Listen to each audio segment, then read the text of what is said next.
සුබ දවසක් හැමෝටම සිලොන් හංග YouTube channel එකට අදත් ගොඩාක් ආදරයෙන් පිළිගන්නවා.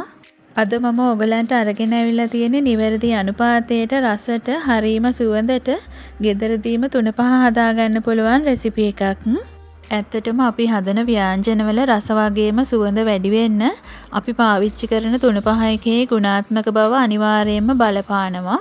ඉතින් අපිට පුළුවන් මේ විදියට ගෙදරදීම 3-5 ටිකක් හදාගෙන අපි හදන ව්‍යංජන හරිම රසට ඒ වගේම හරිම සුවඳට හදාගන්න. ඉතින් එහෙනම් දැන් අපි බලමු කොහොමද මේ 3-5 ටික අපි හදාගන්නේ කියලා. මම මෙතන අරගෙන තියෙනවා කොත්තමල්ලි ග්‍රෑම් 250ක්. මම 3-5 හදන්න ඕන කරන ඔක්කොම දේවල් හොඳට හොදලා දෙතගතිය යන්න වේලගෙන තමයි අරගෙන තියෙන්නේ. දැන් මම පෑන් එකක් ලිපේ තියාගෙන පෑන් එක රත් වුණාට පස්සේ කොත්තමල්ලි ටික එකතු කරගන්නවා. ඊට පස්සේ මම මධ්‍යම ගින්දරේ තියාගෙන කොත්තමල්ලි ටික බැද ගන්නවා. කොත්තමල්ලි ටික බැදීගෙන එනකොට හොඳ සුවඳක් එනවා. ගොඩාක් වෙලා බැද ගන්න ඕන වෙන්නේ නැහැ. කොත්තමල්ලි යට ටික පුපුරන්න පටන් ගන්නකොටම මම ලිපෙන් අයින් කරගන්නවා. මෙතන මම මාදුරු ග්‍රෑම් 50ක් අරගෙන තියෙනවා. දැන් මම මාදුරු ටිකත් පෑන් එකට එකතු කරගන්නවා. මාදුරු ටිකත් ගොඩක් වෙලා බදින්න ඕන වෙන්නේ නැහැ. මාදුරු වැට ටික පුපුරගෙන එනකොට මම ලිපෙන් අයින් කරගන්නවා. මෙතන මම සූදුරු ග්‍රෑම් 100ක් අරගෙන තියෙනවා. දැන් මම සූදුරු ටිකත් පෑන් එකට එකතු කරගන්නවා. සූදුරු ටිකත් මධ්‍යම ගින්දරේ තියාගෙන තමයි බෙද ගන්න ඕනේ. ගොඩාක් වෙලා බදින්න ඕන වෙන්නේ නැහැ. සූදුරු ඇට ටික පුපුරගෙන එනකොට මම ලිපෙන් අයින් කරගන්නවා. මෙතන මම අබ ඇට ග්‍රෑම් 50ක් අරගෙන තියෙනවා. මෙතන මම රතු කැකුළු ග්‍රෑම් 50කුත් අරගෙන තියෙනවා. කැමති නම් සුදු කැකුළු උනත් අරගන්න පුළුවන්. මෙතන තියෙන්නේ පරිප්පු ග්‍රෑම් 50ක්. මේ පරිප්පු වෙනුවට කැමති නම් මුං ඇට, කඩල වගේ දෙයක් උනත් එකතු කරගන්න පුළුවන්. ඊට පස්සේ මම මුලින්ම හාල් ටික පෑන් එකට එකතු කරගන්නවා. මධ්‍යම ගින්දරේ තියාගෙන හාල් ටිකත් බෙද ගන්න ඕනේ. හාල් ටික එකතු කරගෙන විනාඩි 2කට විතර පස්සේ මම පරිප්පු ටිකත් එකතු කරගන්නවා. මධ්‍යම ගින්දරේ තියාගෙන හාල් ටිකයි පරිප්පු ටිකයි ක්‍රිස්පි ගතියට වෙනකම් බෙද ගන්න ඕනේ. පරිප්පු ටික බෙදුනට පස්සේ කහ පාට වෙනවා. ඒ වෙලාවේදී මම අබ ටිකත් එකතු කරගන්නවා. අබ ටික ගොඩාක් වෙලා බැද ගන්න ඕන වෙන්නේ නැහැ. අබ ඇට ටික පුපුරගෙන එනකොටම ලිපෙන් අයින් කරගන්නවා. මෙතන මම අරගෙන තියෙනවා උළුහාල් ග්‍රෑම් 50ක්. දැන් මම උළුහාල් ටිකක් පෑන් එකට එකතු කරගෙන මධ්‍යම ගින්දරේ තියාගෙන උළුහාල් ටිකක් බෙද ගන්නවා. උළුහාල් ටික බැදීගෙන එනකොට හොඳ සුවඳක් එන්න පටන් ගන්නවා. ඒ වෙලාවේදී මම උළුහාල් ටිකත් ලිපෙන් අයින් කරගන්නවා. මෙතන මම කරාබු නැටි ග්‍රෑම් 20ක් අරගෙන තියෙනවා. එනසාල් ග්‍රෑම් 20කුත් අරගෙන තියෙනවා. මෙතන වියලි මිරිස් කරල් 12ක් විතර වගේ අරගෙන තියෙනවා.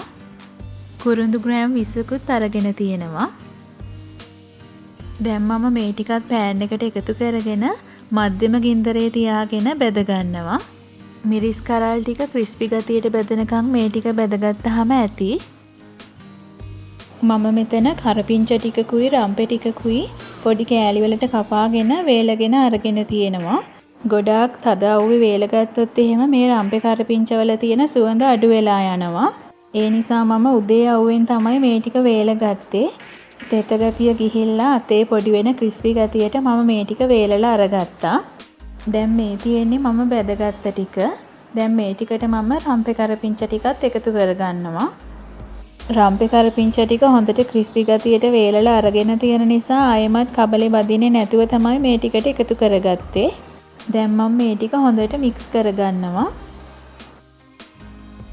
හොඳට මික්ස් කරගත්තට පස්සේ මම මේ ටික කෑලි හිටින්නේ නැති විදියට හොඳට ග්‍රයින්ඩ් කරගන්නවා.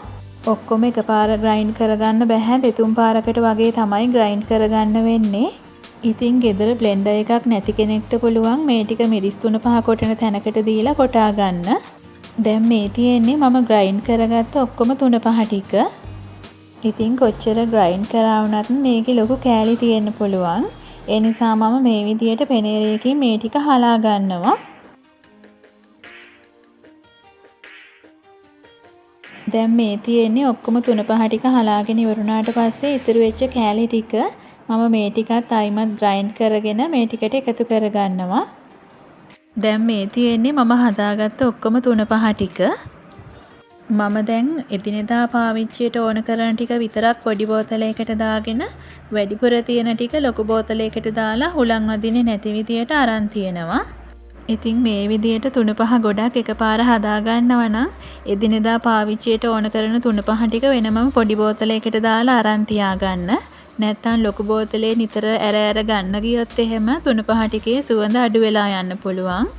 ඉතින් මේ විදියට තමයි මම හරිම රසට හරිම සුවඳට නිවැරදි ප්‍රමිතියට 3-5 ටික ගෙදරදීම හදාගන්නේ.